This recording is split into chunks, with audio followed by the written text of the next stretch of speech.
देखिए कौन आया। सलामुअलैकुम बाजी। वालेकुम अस्सलाम मेरी बहन, आ जाओ। और ठीक ठाक सब खैरियत? आ जाओ। बहन तेरे भाई साहब पता नहीं कहाँ चले गए। बाहर बैठे। अच्छा सोना बाबू, जी तुम्हारी साली आई, नाश्ता ले आओ, ठंडा ले आओ।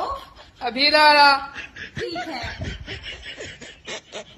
बाजी तुम कितनी मोहब्बत करो भाई साहब से। रुक जा, जा ले क्या? अब बोल।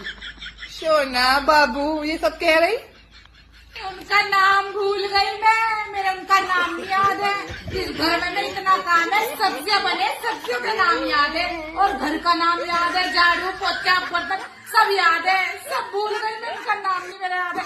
3 दिन से कार्ड ढूंढ रही, इनका नाम क्या है, नाम ही भूल गई मैं तो।